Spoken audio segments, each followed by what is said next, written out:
konuşup bin ah işitmeye ve görünmez dizginlerle isyan etmeye geldik. Bayanlar baylar hoş geldiniz. Sen Nasıl Olduğuna hoş geldiniz. Tapu ve Kadastro Müdürü sevgili Burak Bilgiç, çok değerli konuğum Ömer Fikret Şen ve ben sizlerleyiz bu akşam. Arkadaşlar bu akşam Ömer Fikret Şen'i futboldan arındırdık. Bütün onun futbol bilgileri tabii ki de yani ufak ufak böyle kemireceğiz. Ömer Hocam hoş geldin. Hoş bulduk. Öncelikle siz de hoş geldiniz tabii ki. Bu canlı yayın konusunda ben çok mutlu oldum sizin canlı yayın yapmanıza. Çünkü bu içeriğin düzenli devam etmesi çok keyifli görünüyor. Evet. Sen Nasıl Oldun içeriklerinin. O yüzden hoş geldiniz siz de. Ben de hoş buldum. Biraz şeyde zorlandık yani senin değerli fikirlerin bizim için çok önemli ama biliyorsun bizim formatımız biraz konukla yürüyen formattı. Fakat bunu canlı yayına evirmek ve işe birazcık hani sosyoloji de ekleyip direkt olarak konuları konuşmak çok kolay olmuyor, açık konuşayım. Bazı noktalarda elemeye çalışıyoruz ama nispeten de çok zorlandığımızı düşünmüyorum. Ufak ufak üstesinden geliyoruz. Sen çok değerlisin bizim için. Sağ olsun daha önce de biliyorsun Aynı programımızda Ömer Fikret Şen'in programını izleyin arkadaşlar bu arada. Bize geldi, ağırladık. Burak Hocam sen nasılsın? İyiyim, yorgunuz. Tabii biraz geç saat olunca biliyorsun ben böyle tavuk gibi erken yatıyorum, erken kalkıyorum falan. O yüzden böyle bir durgunluk var ama her zaman söylüyorum. Seni görünce bir anda enerji geliyor bana, konuşasım geliyor. Bir pil görevi görüyorum. Muhteşem, bak muhteşem. Sesim birazcık böyle artık derinden gelirse o da tarzımız olsun bu gecelik yani. Şöyle bir pil görevi görüyorum Burak. Aynen öyle. Oradan ben enerjiyi alıyorum abi. Bak 15 dakika sonra susturamayacaksın beni. Hocam mute'a bastığım an susuyorsun. Yan yanaya benzemez bu. Hocam bu nasıl bir tehdit ya? Bizde böyle savaşlar var abi. Savaşlar var. Eyvallah. Şimdi Ömer Hocam sen tabii şimdi yorgunsun da yayından çıktın geldin ama. Yok hiç öyle düşünme. Yani tamam. benim günlük rutinim bu. Tamam eyvallah. Bu seni yani şey yapmasın ne olur. Ya Ömer Hoca zaten yorgun, biz ikinci yayını falan. Benim günlük rutinim bu. Yarın Perşembe günü maç için mesela 3 saat yayın yapacağım. Maç yayını. Ondan sonra Eagle Media yayını var.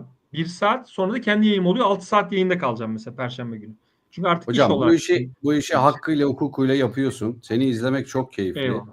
Senin genel kültürün, anlatışın, insanların neden seni takip ettiğini anlamak çok zor değil. O yüzden yoruluyorsan da hakkını verdiğin için yoruluyorsun. Buna emin olabilirsin. Şimdi ben çok kısa biz şey yaptık Ömer Hocam. Burak Bilgiç soyadında olduğu gibi her konuya hakim olduğu için Hiç öyle bir şey yok. her bölümde bize bir tane hiçbirimizin bilmediği bilgi vermek gibi bir yükümlülük verdim ona. Aa çok güzel. Evet. Şimdi dinliyoruz Burak Hocam seni çok kısa. Hatta biraz önce de sordu oğlum düşündün mü bir şeyler diye. Dedim ki ben her zaman böyle antin kuntin şeyleri bilirim. Şimdi bir dakika dur. Şöyle Burak bir şey Hocam var. peki bir şey söyleyeceğim. Sen bunları çalışmadan mı veriyorsun? Yani bende Yani var zaten. Şöyle şu ana kadar çalışmadım. Yeterince herhalde bir şeyler varmış. Belki böyle 50 program sonra falan biterse çalışırım ama şu anda öyle aklıma ne geliyorsa onları söylüyor. Cevap veriyorum 1972. O ne? Allah ceza. O kadar Abi, biliyormuşum diye. Bu şeylerden konuşalım. Mesela birçok insan bir konuda karar vermeye çalıştığında hep şey zannedilir. Hani ne kadar çok insan o kadar çok aslında konu daha kolaylaşır. İnsanlar ona daha çok emek verir. Belki alınan kararlar daha doğru olur. Çünkü herkesin kalabalıktan doğan bir gücü olur gibi bir şey düşünülüyor. Ama bir tane şey vardı. Ringelmann etkisi deniyor galiba buna. Bir tane adam var. İşte soyadı Ringelmann, M bilmem ne. Taraftar gruplarıyla ilgili araştırma değil mi o? Yok, birkaç insanın bir anda bir şeye odaklandığında performanslarının mesela şöyle yani bir kişi bir işi yaparken %100 performans veriyor ve o iş %100 mi ilerliyor? İki kişi ilerlediği zaman o %100 performans verildiği zaman iş 2 kat hızlı mı ilerliyor? Yoksa 5 kişi geldiği zaman iş 5 kat hızlı mı ilerliyor? Bu aslında birazcık böyle demokrasilerin en büyük problemlerinden biri olarak görülür.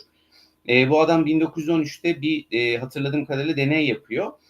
Bu atlar üzerinde yapılan bir deneyde işte bir at bir faytonu çekerken işte %100 performansını veriyor. Mesela bir beygir gidiyor. Bir beygir gücünde, öyle diyelim. 2 atı koydukları zaman beklenti 2 beygir gücünde çekmesi. Yani 2 kat hızlı gitmesi, 2 kat torku olması gibi. Ama görülüyor ki atlar aslında daha çoğaldıkça her atın o işe verdiği performans azalıyor. Yani at arabası aslında 2 kat hızlı gitmiyor. 3 kat hızlı gitmiyor. Bunu bir Bence hatta hız da düşebilir birbirine bağlı olarak. ona geliyorum. Bir tane sonra insanlarla bir deney yapıyorlar. Bu ip halat çekme yarışmaları vardır biliyorsun. İşte bir sürü erkeği koyuyorlar. Bir tanesine çek diyorlar. Adam işte %90 güçle çekebiliyor. İkinciyi koydukları zaman ikinci kişinin halata verdiği güç asıl performansının böyle %10 falan düşüğünü veriyor.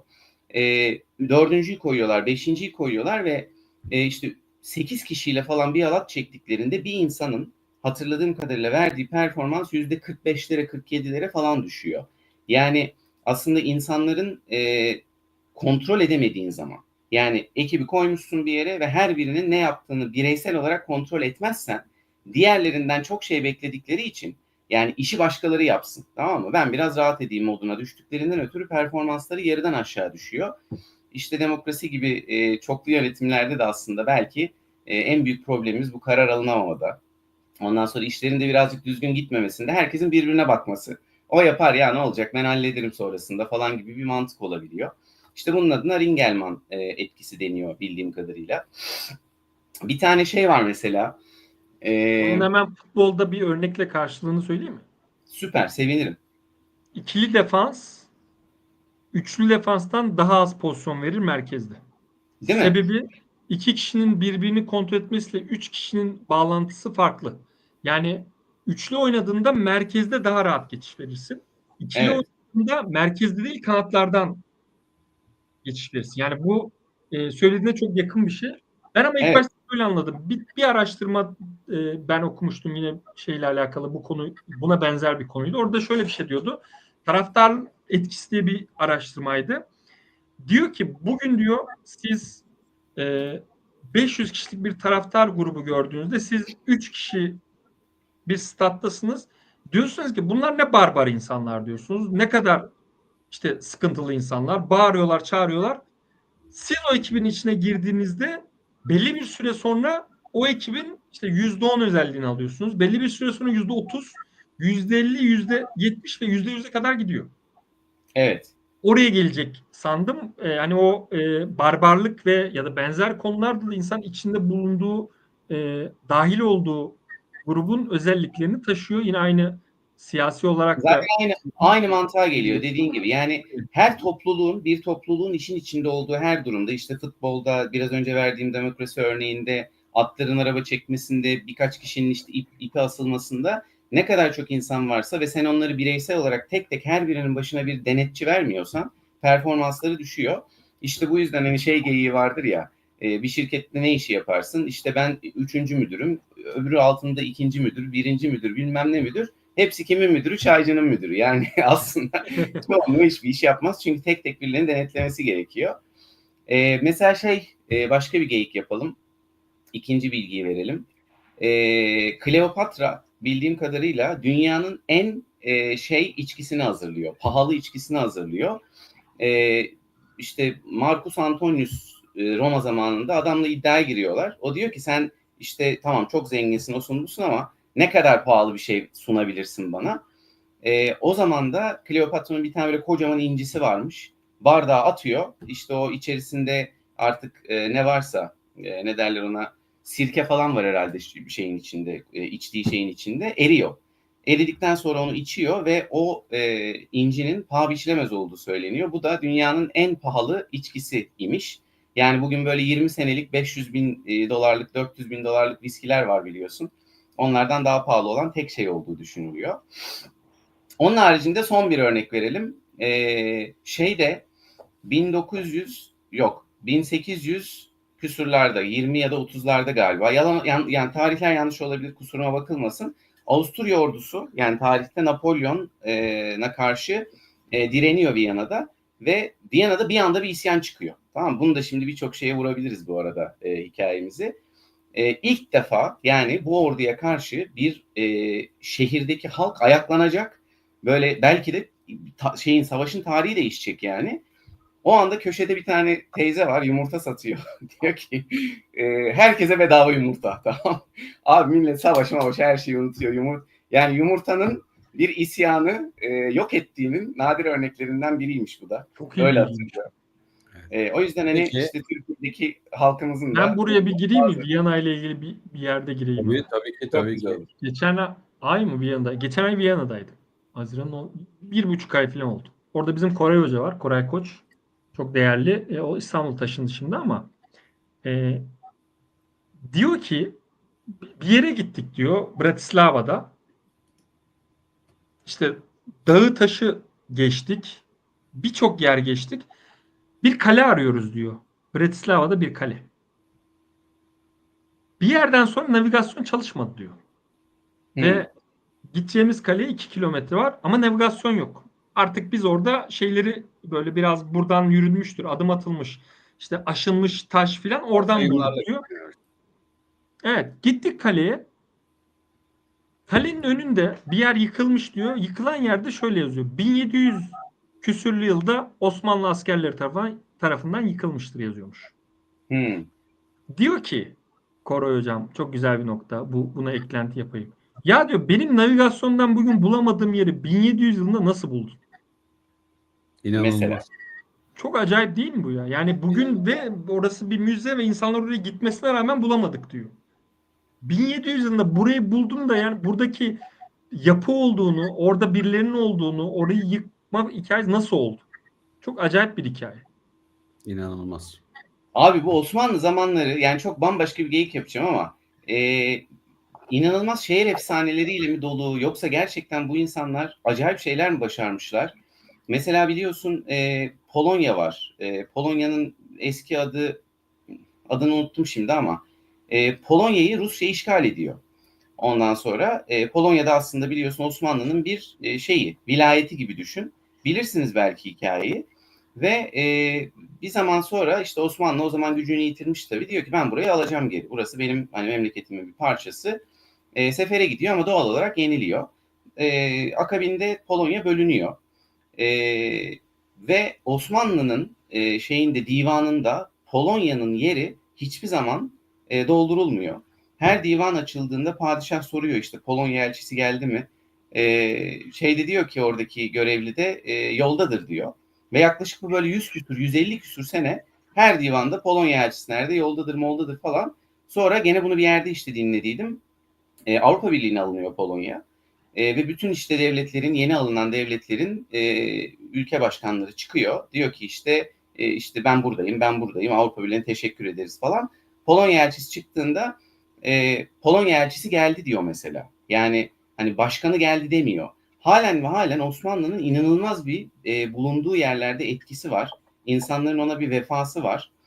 O senin dediğin gibi yani adamlar belki o kaleyi yıkmışlar. Nereden bulduklarını bile bilmiyorsun. Haklısın ama o zamanlar acayip bir enformasyon farklı bir şekilde ulaşıyor bunlara.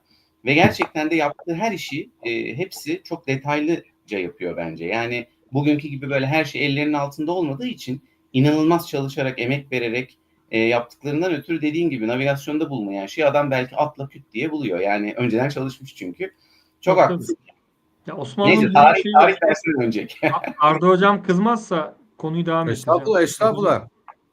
Her an değiştirmek ister gibi bir şey var. Hocam program senin. Ne konuşmak istersen onu konuş. Estağfurullah hocam, şaka yapıyorum. Bu Osmanlı hikayesiyle ilgili bir devam ettireyim. Şeye gittim. Kavala'ya gidecektim ben. Geçen yıl oldu bir olay. Benim takipçiler bilir ama hani anlatayım burada da, çok güzel olay çünkü. Kavala'ya gittim. Kavala'ya gideceğim. Otobüse bindim. Buradan Esenler'den Yunanistan'a otobüs var. Şaşırtıcı ama Avrupa'ya otobüsle de gidebilirsiniz. Var. Birçok ülkeye var. Viyana'ya var, işte şeye var. Benim bindiğim araçta Kavala'ya girmiyormuş. Onu yolda öğrendim ama artık Yunan sınırını geçtikten sonra o ustalar şoförler falan biliyorsunuz biraz deli oluyorlar. Deli derken şey gibi algılanmasın. Yani devamlı araba kullandığı için Tabii. biraz böyle şey oluyor. E, demişler ya da demediler. Ben demediklerini hatırlıyorum. Bu araba Kavala'ya girmez dedi. Eyvallah dedim. Ne yapmam gerek peki? Dediler İskeçe'de seni indirelim. Çanti dediğimiz yer. Yunanistan Çanti. İskeçe'de indirelim. Oradan Kavala arabasına binersin dediler. Eyvallah dedim. Şimdi şöyle bir problem var ama. İndim. Benim cebimde hiç para yok. Kartla geziyorum. Ee, indiğim yerde şöyle söyleyeyim yani yol. Hiçbir şey yok. Ya ben buradan nasıl gideceğim? Bir minibüse binip de kart gösteremezsin. Edemezsin. Dedim ben şehir merkezine gideyim. Orada bir yerden para çekeyim. Bir bankamatiğimi sokayım, para çekeyim. İşte euro olmadığı için üzerinde. Sonra da oradan giderim dedim. Çok güzel. Girdim şehir merkezine. Bankamatik yok İskeçe'de. Yani çok küçük bir şehir. Bankamatik yok. Ne yapayım, ne edeyim? Şimdi Türkiye olsa dedim aklıma şu geliyor. Bir markete gireyim, şundan para çek de bana nakit ver. Az da versen ver yani. Faizini uygulasam ver, nakit lazım bana. Aynen. Dedim bunu İngilizce nasıl anlatırım? Burak hocam buradayken zor ama Hesap. anlatabildiğim kadar anlatayım dedim. Girdim bir dükkana. İşte anlatıyorum işte ben diyorum kart diyorum para istiyorum diyorum. Kadın dedi ki Türk müsün sen dedi. Yeah. Türk'üm de. Tamam dedi ya sen niye zorlanıyorsun bu kadar dedi. Dedim güzel o zaman bana para verirsiniz. Nereye gideceksin sen dedi. Kavala'ya gideceğim dedim. Tamam ya dedi tamam biz dedi seni Kavala'ya bırakırız. Dedim nasıl yani? Kavala 2 saat bu arada öyle 5 dakikalık bir yer değil. Dedi bekle sen burada dedi. Birini aradı. İşte Yunanca bir şeyler söyledi. Bir çocuk geldi motosikletli. Abi atla arkaya dedi. 17-18 yaşında bir çocuk. Dedi nereye gidiyoruz? Kavala'ya annem öyle dedi. Oğluymuş. Beni motosikletle İskeçe'den Kavala'ya bıraktı çocuk. Ve yol boyunca böyle saçma sapan çocuğa sarılmış bir şekilde 2 saat yol gittim. Sonra inerken de abi dedi 50 euro çıkar cebimden. Bunu da al dedi. Ya saçmalama filan dedim. Yok ben bunu vermezsem annem beni mahvederdi. Annem o parayı verdi dedi. Ya dedim nereden geliyor bu hikaye? Abi biz dedi Osmanlı dedi burası dedi. Ya o kadar böyle şey ki bak yemin ediyorum Türkiye'de çok az yerde bunu görürsün. Çok az yerde yani. Ve Tamam. adamlar orada bunu 1600 yılında falan yaşıyorlar. Şey olarak Osmanlı'ya bakış açısı olarak, Türklere bakış açısı olarak 1900 bile değil, 1600'lerde falan yaşıyorlar. Çok enteresan.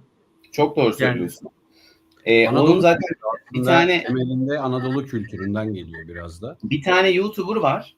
Yani ben kim olduğunu hatırlamıyorum ama oralarda geziyor. Bulgaristan'da galiba. Birine diyor ki sen Türkçeyi nereden öğrendin? O da ona cevap veriyor. Oğlum ben 1600'de Türkçe konuşuyordum. Sen nereden öğrendin falan diyor. Tamam. şeyde yani, Kosova'da o galiba, Kosova'da. Kosova'da galiba. Aynen doğru Evet. doğru. Ben yerleri çok... Olayları Şeyde de biliyorum ama yani mesela bak ben şeyde... ilk Heh. Kavala'ya gittiğimde de tepede teyzeler mesela evine davet etmişti yemek yemeye. Onlar Türk değildi bu arada. Davet etti. Önümüze koydukları şeyler sarma, yoğurt. Yani aynı kültürün şeyi. Oturduk yedik ve dil bilmiyor bu arada. İngilizce bilmiyor. Biz Yunanca bilmiyoruz. Türkçe zaten yok. Kimse bir şey konuşmuyor. Öyle bir şey oldu. Yani o Osmanlı'nın etkisinin olduğu mesela Kavala direkt Osmanlı şehriydi ya. İşte Mimar Sinan'ın bile eseri var Kavala'da. Kavalalı Mehmet Ali Paşa'yı Mısır'a göndermişiz filan. O etkinin olduğu her yerde bunu hissedebiliyorsunuz. Şöyle biliyorsun Türkiye'den çok ciddi anlamda Avrupa'ya bu iş zamanlarında işte göçenler işte 50'ler 60'lar falan Almancı falan diyoruz ya. Viyana'ya gittiydik ilk galiba ortaokulun sonunda falan işte Almanca öğretecekler bize diye. Biz de böyle tabii Leyla'yız ama 15 yaşında falanız yani böyle tam zamanlarımız tamam mı? Canlı zamanlarımız. Bir tane bakkala girdik para bozduracağız ama Almancamız da çok yetmiyor tamam mı? Hatırladığım kadarıyla yani işte dedik yani kannst du das schneller machen yani böyle küçük yap demek istedik herif. Halbuki sonradan öğreniyorsun işte gel wechseln falan demen gerekiyor. Hiç unutmuyorum adama bir para verdik o zaman var Alman markı var. Ondan sonra bizi hiç bozuntuya da vermedi. Bizim ilk sorduğumuz herif aldı parayı tamam mı? Ondan sonra böyle yırtıyor gibi yaptı. Biz hop mop falan filan dedik. Ha tamam yaptı. Ama yani gene hala konuşmuyor. Türkçe konuşmuyor.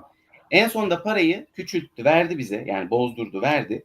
Yanına da bir tane böyle ufak 35'lik rakı verdi abi. Hiç unutmuyorum. Orada dedik ben anladım oğlum Türk olduğunuzu zaten falan böyle. Hiç unutmam. Sonra da bize para böyle bozdurulur. Bundan sonra da rakıları buradan alacaksınız. Abi dedik biz rakı almaya gelmedik ki. Olsun olsun burada kaldığınız sürede alın. Başka yerde bulamazsınız. Pazarlamayı da eklemiş arasına yani bir taraftan. Tabii. Yani Türk başka bir şey abi. Yani Evet. nerede bulursan gerçekten o Tabii. handanlığını sana bir şekilde veriyor yani herifler. Ama İnanılmaz. Viyana'da da Türkiye rastlamamakta şans olurdu. İmkansız abi. Yarısı Türk zaten ya. Çok komik. Yani Evet. böyle bir dönem daha küçükken gittiğimde hatırlıyorum. Babam hiç İngilizce bilmez yani. Dil bilmez. Başka bir dil. Türkçe biliyor adam. Biz böyle şeyde bir sıkışırdık mesela. Bir olayı anlatmaya çalışır. Bir çıkardı. Ben şimdi bulacağım birini derdi. Nereden bulacaksın ya? Ben bıyıklı birini buldum mu çekiyorum Türk çıkıyor derdi yani. Adamı kolumdan getirirdi abi derdimizi anlattırırdı falan. Biz sonra level atladık. Bir tık kendimizi anlatmaya başladık. İşte gelişim Evet. böyle bir şey yani. Şeyde son gittiğimde Kapfenberg'e gittim. Orası bayağı Viyana'ya 3,5 saat falan. 4 saat falan. Yani çok uzak bir yer ve dağ. Dağın içinde bir köy yani. Çok az nüfusu var. 1000 filandır nüfusu. Ya bizim hatta yanımızda Fatih Doğan vardı. Fatih abi vardı. Gazeteci. Dedi ki her şehirde dedi iddiaya giriyorum. Burada da Türk var mıdır? Ya burada da yoktur herhalde. Yani Kapfenberg'de ne işin var diye. Ya yürüyorsun orada da dönerci var. Giriyorsun abi merhaba diyorsun merhaba diyor hemen. Aynen. Ya çok acayip yani her yerde. Ya Baderlaht'ta adam diyor ki Baderlaht diye bir şehir. Hiçbir şey yok hocam bu arada şehirde. Hiçbir şey yok. Şehrin yarısı Türk. Buraya Evet. nasıl gittin yani? Çok acayip. Gidenler kalıyor, yerleşiyor ve oranın bütün abi bana kalırsa sosyo kültürel olayını değiştiriyor yani. Burayı aynen Evet. yanında götürüyor. Yani Almanya'da falan biliyorsun mangal yasaklattı bu herifler. Yani Berlin'in parklarında bizimkiler gidip böyle lak Düğün lak lak lak. konvoyu falan da yasak tabii. Tabii yasak yani ateş yakmak yasak, mangal yakmak yasak. Tamam şimdi çok asimile oldular ama ilk gittikleri zamanlarda fecaat yani gittikleri yere burayı götürüyorlar. İmkansız durdurman yani. Ya ben şöyle diyorum hep kim hangi yılda gittiyse o yılda kalıyor. Yani Aynen öyle. 1963 ise 63'te kalıyor. Aynen öyle. Çok doğru. Peki çok değerli bilgiler tabii. Çok bence güzel, derin ve dünyayı gezerek başladık. Şimdi Ömer Hocam tabii senin o sadık kitlen burada ve Çok herkes selamlar. Görüyorum bir herkesin analiz, güzel bir yorumunu. Beşiktaş şeyi bekliyor. İstiyorsan şöyle çok kısa bir 2 dakikalık Beşiktaş'ın güncel durumunu bize özetleme şansın var mı? Hocam Beşiktaş'ı ne diyelim Beşiktaş'a? Beşiktaş yani transfer dönemi bitmeden hocanın durumu kesinleşmeden üzerinde net konuşulabilecek bir konumda değil. Çünkü Beşiktaş'ın genel durumu çok böyle iğne ipliğine bağlı. Yani küçük küçük detaylarda saklı. Beşiktaş Perşembe günü maçı var. Avrupa maçı var. Konferans Ligi. Kazandığında yeni bir challenge. Onu geçti. Yani henüz Galatasaray Fenerbahçe gibi sezonluk bakamıyor şu an. Maalesef çok böyle günlük anlık durumlarda bunu çözmenin yolu da buraları biraz başarıyla geçmek. İşte o başarıyla geçme konusu Beşiktaş için transfer döneminden sonra ancak belli olacak. Çünkü eksikleri var. Çok fazla eksiği var. Birçok oyuncu geliyor işte. Dün 2 oyuncu geldi. Ondan önce oyuncular geliyor. Sırayla oyuncular geliyor. Ama eksikler hala var. Bunu başkan da biliyor, hoca da biliyor, taraftar da biliyor. Herkesin bildiği bir şey olması zaten çok büyük problem. Yani bugün Hocam transferler Beşiktaş, sence nokta atışı mı gerçekten? ya hepsi değil, hepsini diyemeyiz. Bu hiçbir zaman mümkün de değil. Yani futbol tarihinde bütün transferlerin nokta atışı olan bir takım yoktur bir sezonda. Ama şu konudan umutluyuz. Beşiktaş yaratıcı bir 8 numara ihtiyacı vardı. Orkun Kökçü geldi. Beşiktaş tarihin değil, Türk futbol tarihinin gelmiş en önemli orta saha oyuncusu diyebiliriz. Yaş, kalite, performans olarak. Yani çok büyük oyuncular geldi. Guti geldi, Hacı geldi de bu yaşta 24 yaşında böyle bir oyuncuyu getirmek çok yaşanılmış bir şey değil. Şimdi burada şanslı Beşiktaş. Ama sol bek Yüresek geldi olmadı mesela. O tutmadı. Hemen bu sezon olan bir şey. Çok gözümüzle de çok gördük bunu. Hızlı gördük hem de. Evet. Ne bileyim sağ bek daha hani Taylan geldi, genç bir kardeşimiz, belli değil. Hani oradaki durum net değil. Bir yedek forvet geldi dün. Ture geldi. Bilal Ture. Çok ağır bir sakatlık sürecinden geçmiş. Yani üstte sakatlıklar yaşamış bir oyuncu. Onun durumu, yani nokta atışı olması için birçok şeyin yanında olumluya dönmesi lazım. Sadece bir konuda değil. Sadece sakatlıkta değil. Bir oyuncunun iyi olması birçok şeye bağlı hocam. Hep şunu söylüyorum ben. Aslında ilk konunun başladığı yerde Burak hocam dediği gibi bir oyuncu çok oyuncudur. Yani sen sistemdeki 5 oyuncun var. Şu bir oyuncun bozuksa bu dördü de bozuluyor ya. Birbirlerini çünkü tamamlayamıyorlar ya. Evet. O bir Aynen. oyuncu geldiğinde düzenliyorsa mesela o tutmayan sağ bekini de tutuyor. Tutmayan forvetini de tutuyor. Yani şu an Sepete konan tutmamış çürük görünen, elma hikayesi biraz tabii. aslında. Yani şu an tutmamış görünen sol bekin yarın öbür gün öyle bir sol açık görünür ki tutmaya döner. İşte o zaman nokta transfer diyebiliriz. Şu an için çok bunu diyemiyoruz maalesef. Beşiktaş'ın önündeki Perşembe günkü maçı %100 kazanması lazım ve kazanırsa Avrupa'da devam edecek.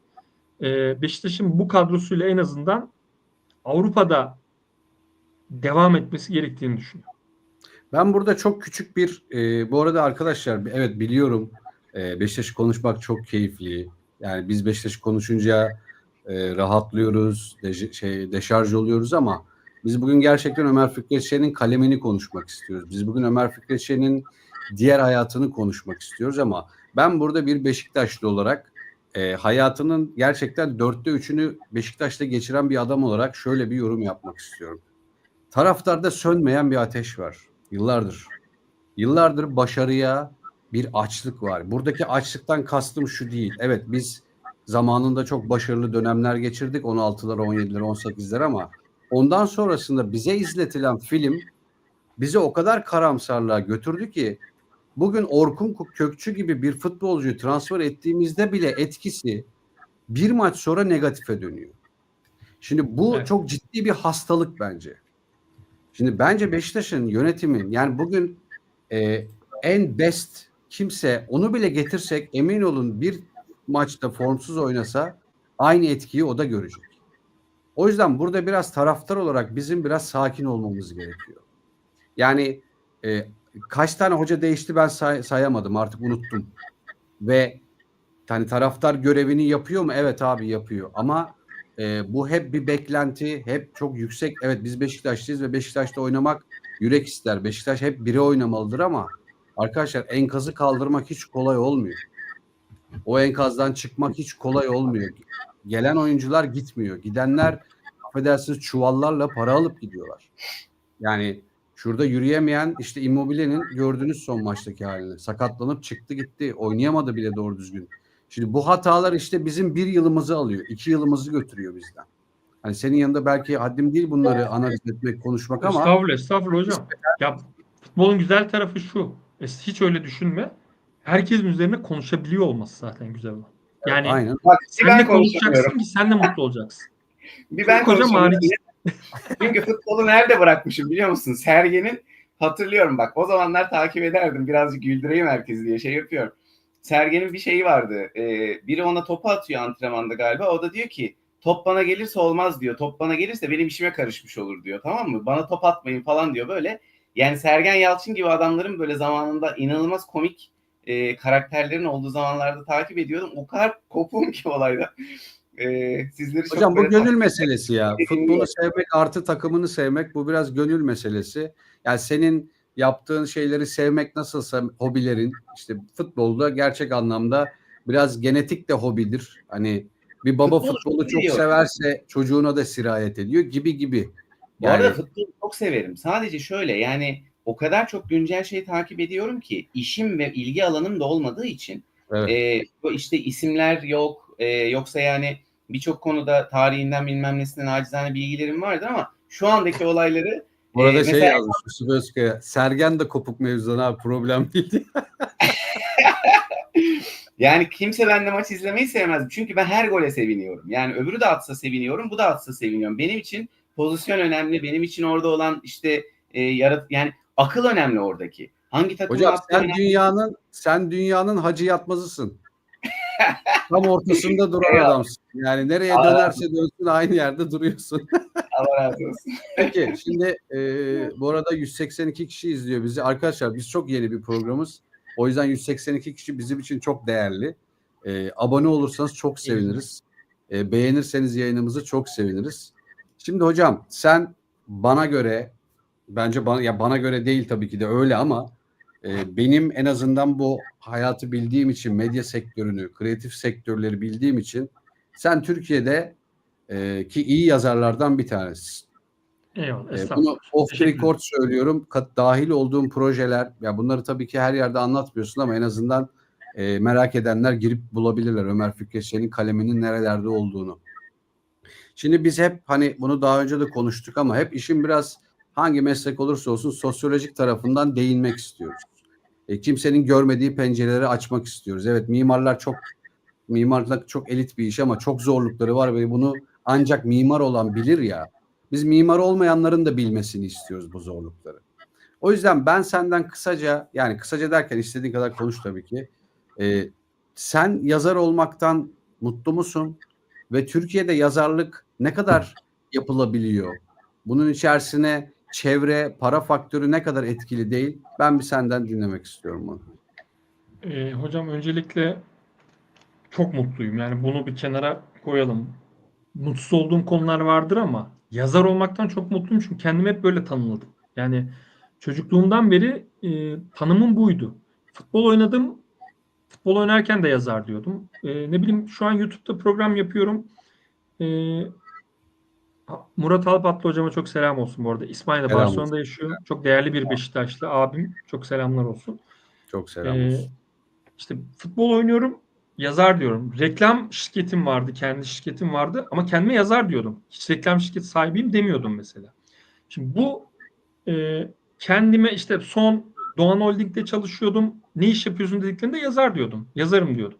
Şimdi bu aslında benim dilimden mutluyum çıkmasa da aslında mutlu olduğumu gösteren bir şey. Kendim dışarıdan baktığımda, kendime baktığımda. Peki yazarlık nasıl bir şey? Türkiye'de nasıl yapılıyor? Burada çok fazla parametre var. Çok fazla parametre var. Ben profesyonel olarak 2007 yılında başladım. Yani bu işten para kazanmaksa profesyonellik 2007 yılında başladım. Yoksa yazarlığın bir para kazanmaya dönmeye de bilir. Bu bir şart değildir ama bir iş olarak söylediğim yazarlığa 2007 yılında başladım. İşte televizyonda, dergilerde, gazetelerde sayısız işte yazarlık yaparak başladık. 2007 çok yoğun başlayan bir dönemdi. Ve öğrenme sürecim herhalde 2016-17'ye kadar sürdü. Hala devam ediyor da bu öğrenmeden kastım işi nasıl yapacağımı öğrenmekten bahsediyorum. Yoksa yazmak, ya bugün Orkun'un kitabını bitirdim. Orkun Kökçü'nün hayatını yazdım.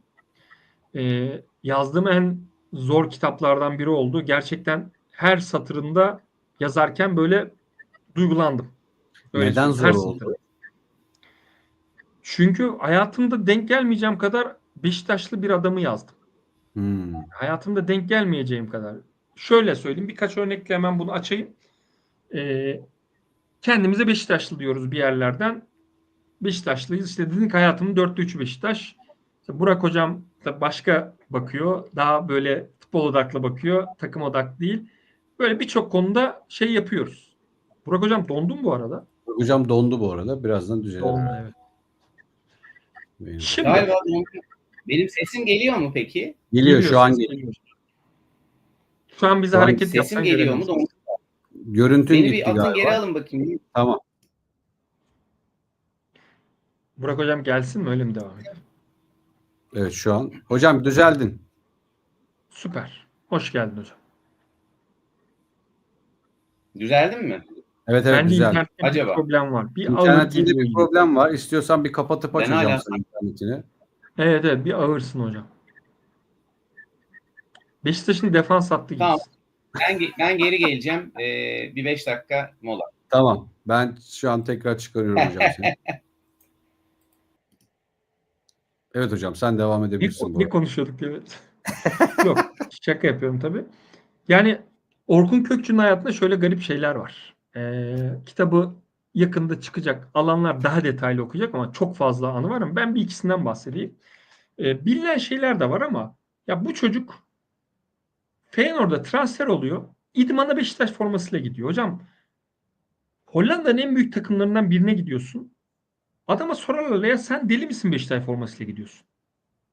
Yani şimdi böyle bakınca bir yerde diyorsun ki ya bir dakika ya bu kadar Beşiktaşlı olmak enteresan. Bu adam hocam 80 milyon euro Liverpool teklif yapıyor. 80 milyon euro. Evet Orkun Beşiktaş'ın kendisi desek çok doğrudur. Evet. Adam diyor ki yok ben Beşiktaş'a gideceğim diyor hocam. Ben ilgilenmiyorum diyor orasıyla burası. Ben Beşiktaş'a gideceğim diyor. Beşiktaş'ta oynayacağım diyor. Şimdi bunu buradan gören adam diyor ki yok ya teklif gelmemiştir. Sadece Beşiktaş teklif yapmıştır. Ama ben şimdi geçmişini yazdım ya çocuğun. Yani çocukluğunu yazdım ya. Evet. Saçma sapan işler var hocam. Adam 8 yaşında buraya geliyor. Beşiktaş maçı izleme, Beşiktaş Galatasaray maçını izleme babasıyla kavga ediyor mesela. Adam Beşiktaş Feyenoord maçı var 2014'te. Eyvallah hocam. Çok teşekkür ederim Hüseyin. Beşiktaş Feyenoord maçı var ve Feyenoord'un oyuncusu Orkun Kökçü bu maç olurken. Feyenoord'un oyuncusuyken Beşiktaş tarafına giriyor izlemek için. Bak bunlar çok kolay işler değil. Kesinlikle. Beşiktaş'ın Van Bronckhorst gelmişti geçen sene. Çok anlatılmayan bir şey anlatacağım şimdi. Bu kitapta yok bu arada. Van Bronckhorst geldi. Van Bronckhorst ilk röportajında Beşiktaş'ı biliyor musunuz? Beşiktaşlılık ne demek? Haberiniz var mı dedi. Orkun'dan öğrendim dedi. Bak bu hiç konuşulmuyor. Orkun Feyenoord'da Van Bronckhorst'un A takıma çıkardığı bir oyuncu. Ben de Orkun'dan Beşiktaşlığı öğrendim. Yani adam Feyenoord'un hocasıyken Feyenoord'un hocası da Beşiktaş'ı anlatıyormuş. Deli olman lazım. İnanılmaz. Şeye gidiyor, Benfica'ya gidiyor hocam. İlk maçı Benfica Porto maçı. İlk daha bir. Maça çıkacak. Galiba Di Maria ile konuşurken. Derbiler diyor burada önemlidir. Bilir misin derbiler falan. O diyor ki ben Beşiktaş'ı biliyorum. Ya bana mı öğretiyorsun? Beşiktaş'ta oynamamış adam söylüyor bunu. Yani bu şöyle bir yerden gelir ya. Pascal Numa'ya Cordoba bu hikayeyi de anlatayım. Programda da geçsin. Pascal Numa'nın ikinci gelişi Beşiktaş'a. Cordoba o zaman takımda oynuyor. Pascal Numa'yı tanımıyor geçmişten. Diyor ki şimdi diyor maça çıkacağız. Bak sakın heyecanlanma. Beşiktaş taraftarı çok şöyledir, böyledir. Muhteşem diyor. Çok bağırır, çağırır. Heyecanlanma diyor. Pascal Numa eyvallah diyor. Sahibi çıkıyorlar. Herkes Pascal Pascal diye bağırınca Cordoba dönüyor kim bu filan diyor. Pascal diyor ki ya sen bana ben taraftarın kendisiyim. Sen kime öğretiyorsun bunu filan gibi bir yerle başlıyor. İkinci gelişinde Pascal Numa. Orkun da hocam gerçekten Beşiktaş'ın taraftarının kendisi. Hiç bak bir ayrım yok. Doğduğu oda siyah beyaz hocam. Yatak örtüsü siyah beyaz ya adamın. Beşiktaş. Şimdi bunu yazarken şöyle zorlandım. Ya bu kadar da değildir. Her bilginin 3 kere üstünden geçtim. Hocam Böyle bir de değildir ihtimal de ya. vermiyorsun değil mi? Nasıl olabilir Vermiyorum diye. hocam.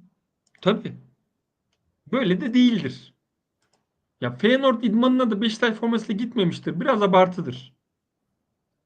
Diyorum kendi kendime. Ama adam öyle. O yüzden çok zorlandım. Yani hem duygulandım hem bağlamakta zorlandım bu hikaye. Yani ya şunu yazacaksın hocam. Liverpool'u reddetti. Yarın 10 sene sonra okuyan buna inanmayacak muhtemelen. Ama Kesinlikle. reddetmiş. Reddetmiş yani. Bu arada bir baba oğluna yapmaz bu kıya. Yapmaz. Yani inanılmaz bir özveri, inanılmaz bir vazgeçiş.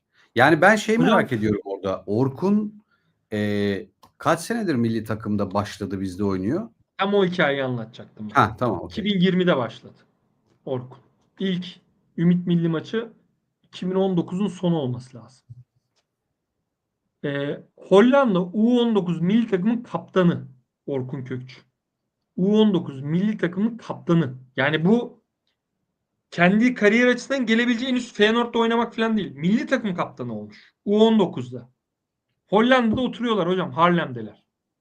Telefon çalıyor. Türkiye U19 milli takımı Vedat Hoca. Vedat İnceev arıyor. Ya böyle böyle bir durum var. Hemen hocam gelirim diyor. Ya milli takıma hemen gelirim diyor. Ya bu çok acayip bir şey. Ya Hollanda U19 milli takım kaptanlığı böyle kolay bırakılacak bir şey değil. Bu milli duyguyla bakılacak bir şey değil. Burada şeyi düşünebilirsin. Biraz bir düşüneyim, evde oturayım, bir Tabii babamla ki ya, konuşayım. Babası menajer. değerlendirme timingi var diye bir şey var Yok. yani. Hemen geleyim diyor. Türkiye milli takımında oynarım diyor. Ben diyor zaten orası için geliyorum diyor.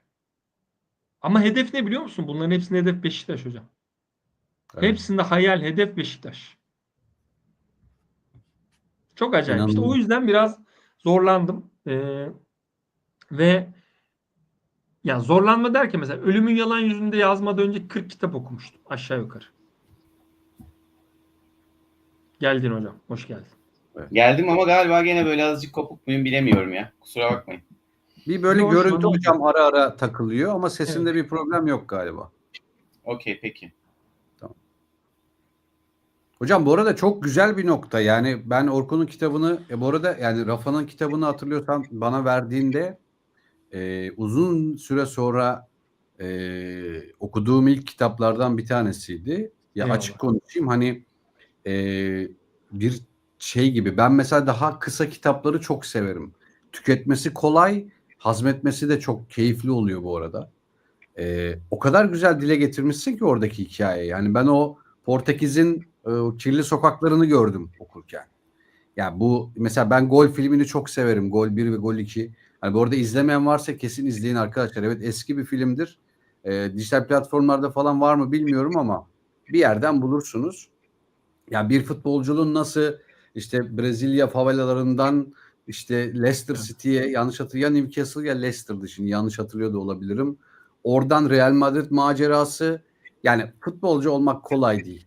Hani Tabii ki değil. herkes Tabii. şu yorumu yapıyor ya kardeşim adam maç yapıyor milyon yok abi öyle bir dünya yok. Yani hiç öyle bir dünya yok. Hocam bugün bak bu çok şu diyeceğim şey çok kritik. Ben de yayın yapıyorum. Bugün burada biri sana kötü bir küfür değil, kötü bir yorum yazsa bir canın sıkılır cevap vermek istersin. Tabii ki de tabii ki de. Hocam geri geliyor 25 milyon insan küfür ediyor sana. Evet bir de sadece sana da etmiyor yani.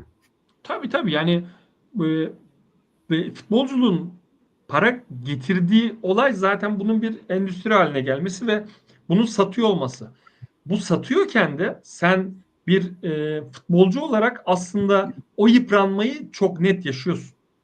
Çok net yaşıyorsun. Yani evet 2 milyon euroluk yıpranma nedir ben bilmiyorum. 3 milyon euro bir şey deniyorsun ve bizi atıyorsun devamlı. Hayır yok sadece Şaka yapmış. yanlışlıkla bastım. Ben Yeni kendim moderatör kopuyorum. olduğu için. Burak Yeni hocam model- seni yavaş yavaş atacak böyle ufak denemeler yapıyor. Tabii. Arkadaşlar, İkinizi yeni birden atmışım deyip seni atacak.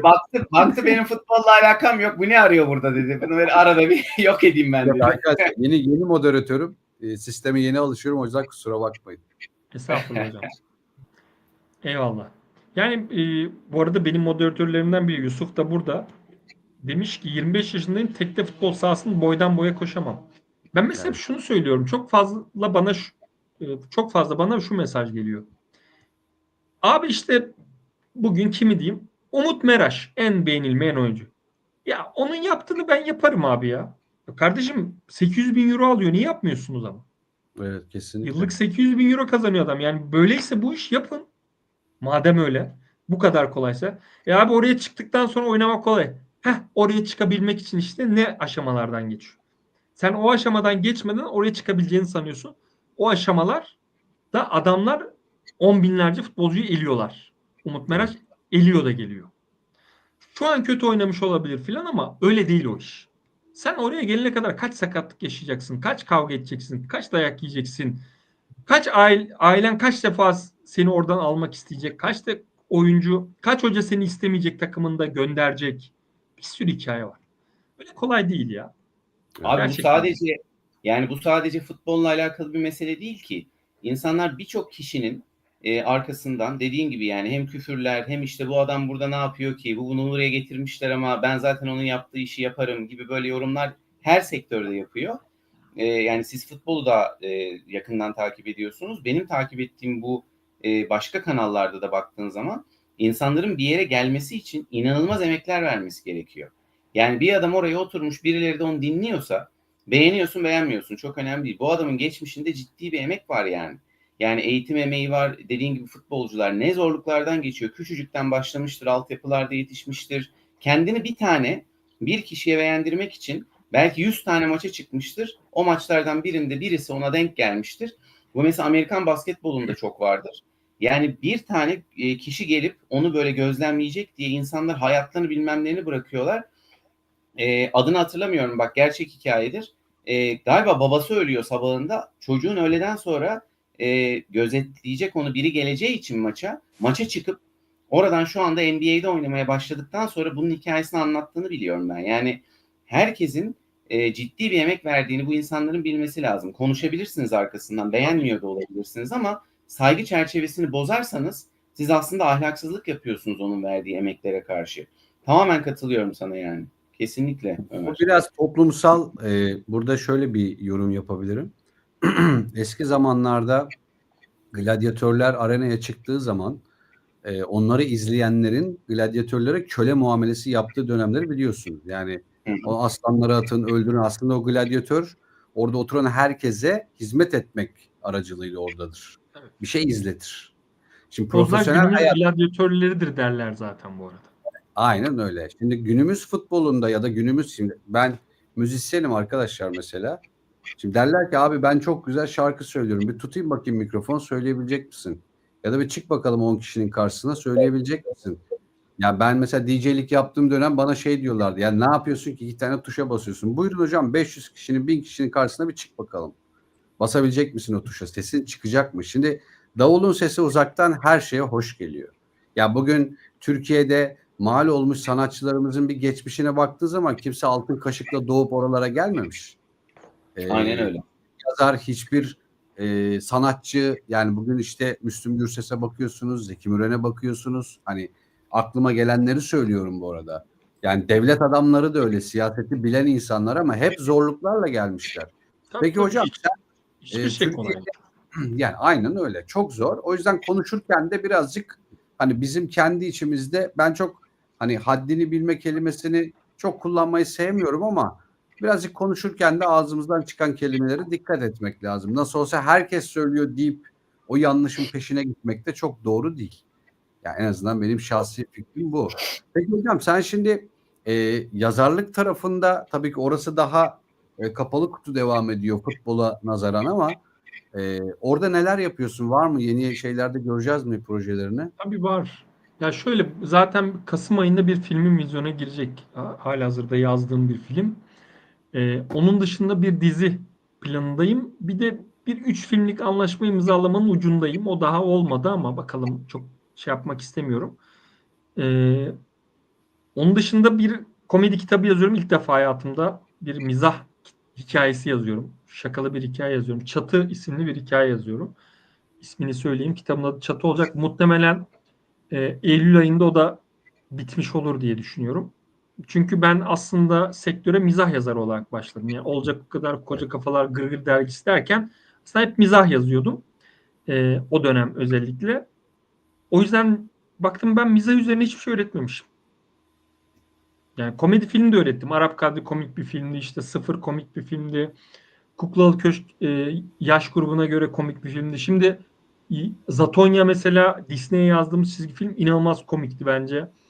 Yeni yazdığımız Bu İş de öyle. Yine Kasım'da vizyona girecek film de öyle. O da çok komik ama kitabım yok.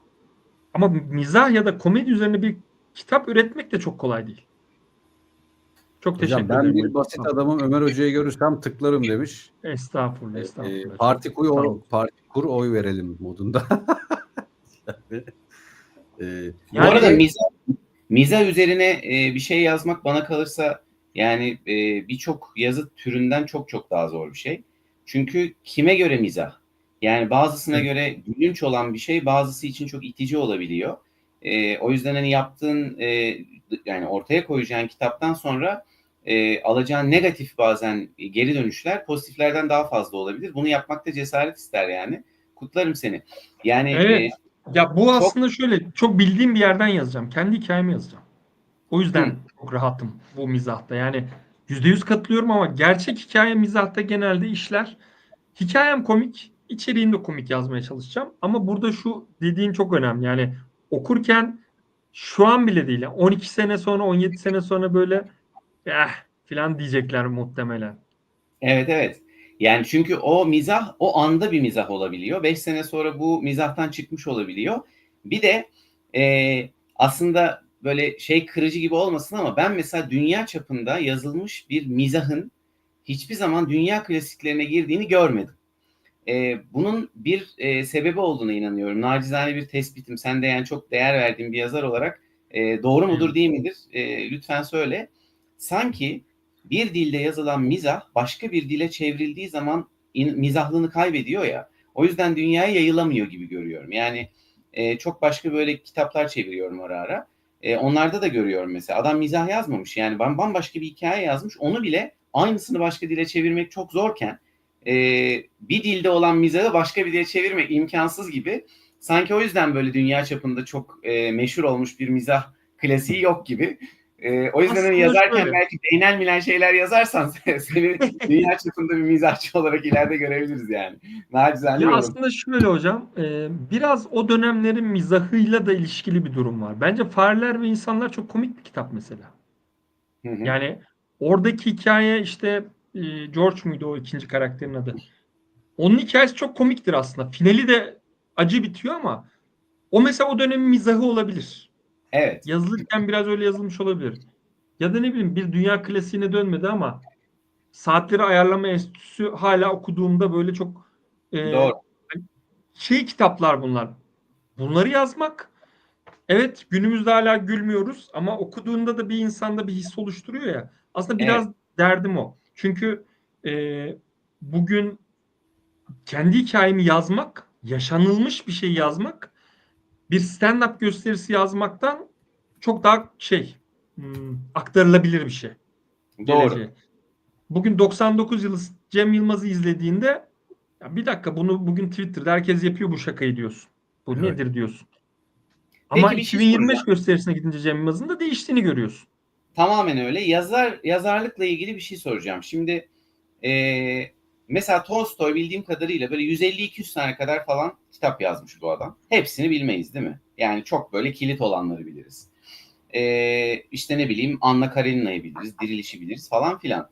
Yani bir yazarın çok şey yazması mı önemli? Yoksa bir yazar bir tane eser yapıp bütün dünyada tanınabilir mi sence? Ne diyorsun? Yani anılabilir. Var böyle. Ahmet Haşim miydi ya? Birinin tek kitabı vardı. Hatta onunla ilgili çok güzel bir şey var.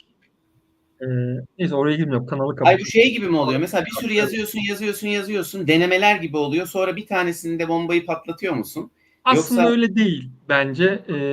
Ki burada yani o işte Tolstoy'un ya da Dostoyevski'nin çoğu yazdığı hikaye çok kısadır. Yani onu kitap olarak Zweig bunun şeyidir artık. En üst seviyesidir. 10 sayfalık, 15 sayfalık sayısız kitabı var. Biraz bir şeyin kült olması için o yapının hem yaşadığı tarihi anlatması lazım hem de bugün de okunduğunda bir şey katması lazım. Adamlar her zaman bunu yazmamış. hı Yani hı, adam bir kendine yazmış, bir geleceğe yazmış, bir işte günü yazmış, bir geçmişi yazmış. Şimdi bugün Sokrates'in savunmasını konuşuyoruz. Platon'un kitabıdır, Sokrates'in değil aslında.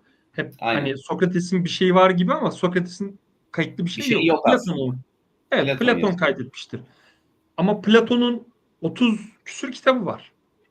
Çoğu o dönemi anlatıyor çünkü. Ama Sokrates'in savunması herkesin her an yaşayabileceği bir hikaye. Yani Evet. işte idama giden bir adamın ikna edilme süreci. Bunu deme. Bu çünkü milattan önce 4. yüzyılda gerçekleşen bir olay ama 1100 yılında da işte 1300 ya da Galileo'da da olmuş ya da ne bileyim bilmem kimde de olmuş.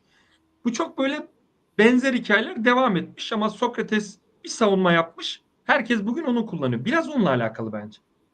Yani Evet yani bugün içmemişler bu zehri içmemiş işte ölmeyi tercih etmiş orada falan evet filan. Yani evet sonuçta bu herkese karar uyarlanacak bir hikaye. evet bunu herkes uyarlayabilirsin. O hikayelerin günümüz bugün Hollywood'da izlediğimiz filmlerin çoğu işte eski kitaplardan böyle esintiler alıntılar ya. İşte Hı hı. o alıntı yaptıkları kitapların hala bugün geçerli olduğunu gösteriyor aslında bize. Evet. Yani bugün işte işte Tolstoy'un bir kitabında ruble diyor ama Ama orada yürüyen adamın gece yürüme hikayesini hepimiz yaşıyoruzdur. O paltoyla üşümeler, bilmem neler. Ya bu işte önemli.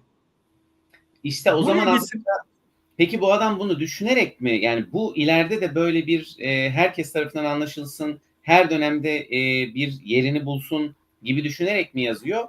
Yoksa aslında öyle bir gözlem yeteneği var ki belli şeyleri gözlemlediği zaman bu beynelminel her yerde, her zaman, zamandan ayrı olarak tarihsel süreçte her zaman yerini bulacak mı oluyor? Adam herhalde bunu düşünmüyor değil mi yani? Ben bunu yazayım, sürekli her yerde bu geçerli olsun 100 sene, yok. 200 sene sonra da. Bence bu biraz hikaye kataloğuyla alakalı. Yani bugün bunu yazayım. İşte 5 günüm var, 1 ayım var, 3 senem var. Bu kitabı yazayım. Sonra yazacak hikayesi yoksa dediğimiz oranda o ona takılmıyor. O hikayesini devam ettiriyor. Örneği yani buradaki örneği şöyle vereyim. Birçok yazarla ilgili bu örneği verebiliriz ama bizim yazar dediğimiz adamlar zaten aslında o dönemin fotoğrafçıları. Fotoğraf çekiyor. Aynen. Anın fotoğrafını çekiyor. Biz o fotoğrafı bakmayı seviyoruz. Şimdi bugün Tolstoy'un Rusya'da çektiği fotoğrafı görmek hoşuna gidiyor ve ona bakıyorsun. Türkiye'ye bakıyorsun, çok da bir şey değişmemiş diyorsun aslında. Değişmemiş. Yani değişmemiş. Şimdi ben bu konuyla ilgili en net hikaye şudur. Ertem Eğilmez sayısız film çekti. Sayısız film çekti. Gülen Gözler filmi için galiba. Gülen Gözler filmini yapıyor, çekiyor. Diyorlar ki hocam bu hikaye çok izlenmeyebilir yalnız. Sinemada çok gitmeyebilir. Ben bunu kendime yapıyorum diyor. Ben zaten bunu para kazanayım, çok izlensin değil. Ben bunu kendime yapıyorum. Bana kalsın bu film diyor. Hı hı. Ama bu adam öbür filmi de çekiyor. Bir yandan. Yani Evet. Gülen Gözler şu an en çok izlenen film ama o gün sinemada işte 170 kişi falan izlemiş yanlış bilmiyorsam ya da 1700'dür en fazla. Şimdi o hikayeyi oradan baktığında bunun farkında olarak yapan da vardır. Ama bir de iş bu aslında. Evet. O yüzden ben bir şey yazarken aslında birincisi bu benim işim. Bundan para da kazanmam gerek. Çoğu yazar para kazanamamış ve görememiş de kitaplarının çok satıldığını ya da satıldığını. Çoğu kitabı basılmamış bile yaşadığı dönem. İşte Yılmaz Erdoğan'ın meşhur hikayesidir. Hiç kitabı basılmayan 2 tane şair. Bugün kitap basıldı bu. İşte 25 yaşında ölen 2 tane şair. Hı hı. Ben şunu yaşadım. Rafa Silva Türkiye'nin en çok satan spor kitabı oldu. Ben bunu yaşadım. Ama benim bir yandan da iş üretmem lazım. İşte bir yandan film yazmam lazım ve bir ailem var. Başka şeylere, şimdi 30 yıl sonra beni okuyan adam bunu anlamayabilir. Aynen. Bunu da niye yazmış diyebilir. Ama işte o dönemin şartlarına da bakmamız lazım. Abi bir tane Ben bir geleceğe tane bıraktığım kitabımın mesela Ölümün Yalan Yüzü olduğunu düşünüyorum. Hı hı. Ama hiç okunmuyor mesela şu an. Çok az okunuyordur. Ama zaten öyle oluyor. Yani Evet. gerçekten yani çok önemli eserler sonradan biliyorsun değeri anlaşılıyor. Bunun film vardı bir tane. Neydi adı? Whiskey diye bir film. Uruguay yapımı bildiğim kadarıyla. Bilir misin bilmiyorum. Bir yerde gene böyle ya okudum ya izledim. Bunu kimdi ya? Zeki bir şey. Zeki Demirkubuz mu? Demirkubuz. Evet, Heh, evet. öyle bir adam anlatıyordu. Öyle hatırlıyorum yani. Diyor ki işte bu İzledikten film sonra bir daha eski sen değilsin hikayesi var. eski sen değilsin, perişan oldum falan diyor. Evet. Ve diyor yani genç yaşta galiba bu filmi çekenlerde. Böyle 25'lerinde mi Evet. 27'lerinde mi ne çekiyor. İki İntihar kişi. falan ediyorlar sonra zaten. Öyle bir Bir mevzu. tanesi intihar etmiş ve yani bu işte Zeki diyor ki yani bu filmi diyor bu yaşta birinin böyle bir gözlem yeteneğiyle çekebilmesi, sahneye yansıtabilmesi, yani insanlara bakarak insanların içinde bulundukları durumu böyle bir gözlem yapması ve bunu sahneye aktarması, bu çocukların diyor yani hayata bakışları nasıl ki diyor, bunlar nasıl yaşayacak diyor. Ne kadar derin analizler yapmışlar bu yaşlarında, ne detaylar görmüşler insan hayatına dair diyor. Gerçekten de işte atıyorum 3-5 sene sonra çocuk intihar ediyor. Yani senin anlattığın yazarlık da böyle bir şey. Öyle bir şey var ki bazı insanlarda, işte senin de dediğin gibi bir kitabını geleceğe bıraktın diyorsun. Bu kitap yüksek ihtimalle inşallah senden ölmeden önce, ama öldükten sonra birileri okuyacak, diyecek ki nasıl bir gözlem yeteneği varmış adam, zamanın ötesini görmüş diyecekler. O yüzden gerçek başarılı işler sonradan zaten değerli olduğunda demek ki o başarılıymış diyorsun. Mesela senin şeylerin var. İlk programımızda da konuştuk. Bazı başarı hikayelerini yazıyorsun ya futbolcuların. Bunların içinde seni en etkileyen böyle bu hiçbir zaman bitmeyecek. Bu gelecekte de geri dönüp okunduğunda insanlara bir ders verecek dediğin bir anın var mı mesela bu kitaplarından? Maradona hocam, Maradona. Maradona'nın bitme Nedir ihtimali mesela? yok mesela. Ya Maradona'nın hikayesi çok şey bir hikaye. Hem siyasi, hem sosyolojik, hem toplumsal, hepsini kapsayan bir hikaye olduğu için Maradona hikayesi bitmeyecek. Maradona iki halkı temsil eden, işte Napoli ve Arjantin halklarını temsil eden, daha doğrusu ortaya çıkardığı bir figür. Şimdi en net hikayesi şu: Maradona'nın klasiktir. 86 İngiltere 86 Dünya Kupası'nda çeyrek final maçında İngiltere eliyle gol attı. Şöyle eliyle bir golü var. Burada baktığımızda bir hile var aslında. Bu övülecek, anlatılacak, konuşulacak bir konu değil. Ben Evet. kitabını yazarken şunu fark ettim. O hikayenin öncesini fark ettim. 1983 yılında İngiltere Arjantin'e savaş açıyor. Hı hı. Falkland adalarını almak istiyor. Arjantin adası. İngiltere nerede hocam? Arjantin'e gidiyor. Ve oradaki herkesi öldürüyorlar. Adadaki. Aynen. Gerçekten. İngiltere Başbakanı o dönem kim hatırlamıyorum ama diyorlar ki savaşı kazandınız. Tanrı bize el verdi diyor. Tanrı bize el verdi diyor. Savaş, yani bu şeydir ya, insan öldürdük ama Tanrı istedi demek en kolayıdır ya. İşte şu an Aynen. İsraillerin de sığındığı şey ya bu. Orası bizim. Tanrı öyle istiyor. O dönem İngiltere Başbakanı Tanrı bize ses gelmedi. Vaat edilmiş topraklar diyor değil mi? Vaat edilmiş toprak. Aynen. Tanrı bize el verdi diyor burası ile ilgili. Hı hı. Eyvallah. Hocam adam İngiltere, Arjantin milli takımının kaptanı, her şeyi, Maradona İngiltere elle gol atıyor. Maçtan sonra diyorlar ki elle gol attın. Tanrı'nın eli buydu diyor. Asıl Tanrı'nın verdiği el buydu diyor. O değil diyor. 100 yılın Ve kabağı hocam olabilir. enteresandır. Adam buna çalışmış. Adam buna Arjantin'de çalışmış. İspanya'ya gitmiş, çalışmış. Böyle bir gol atacağım diye çalışmış. Evet. Şimdi bunu okuyunca diyorum ki ya bir dakika ya.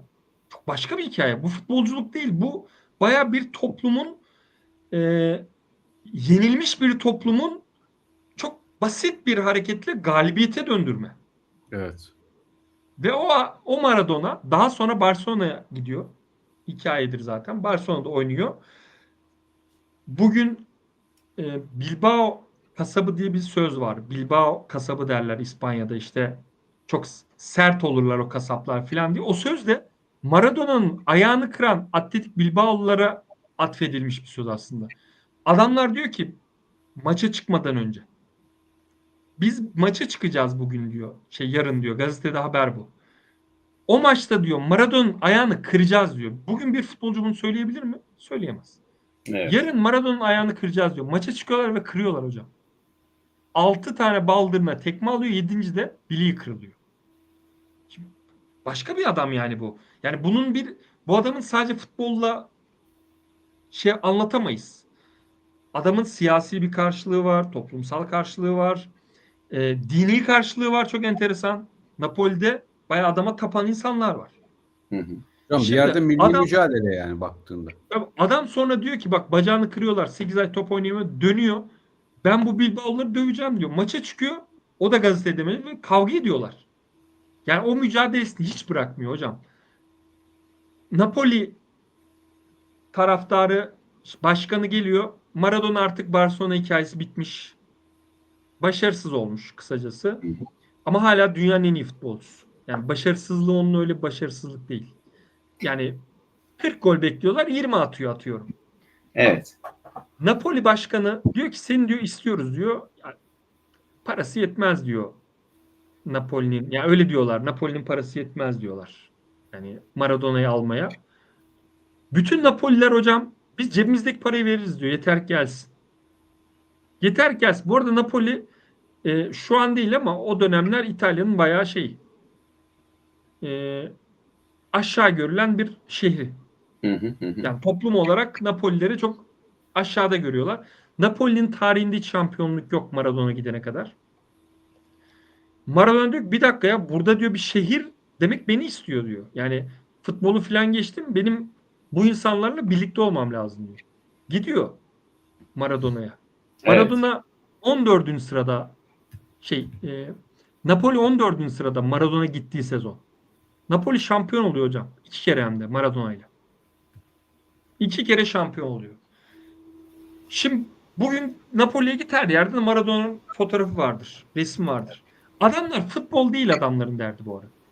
Biz İtalya'ya karşı diyor şampiyon olduk. Bak bırak şunu bunu, İtalya'ya karşı şampiyon olduk diyor. 1990 olması gerek. Bir milli mücadelesi var aslında adamın, yani eskiden Evet gelen. hocam. Bak 90 yılı Arjantin İtalya ile karşılaşıyor. Dünya Kupası'nda Napoli halkı Arjantin destekliyor hocam. İtalya Dünya Kupası'nda Arjantin destekliyor.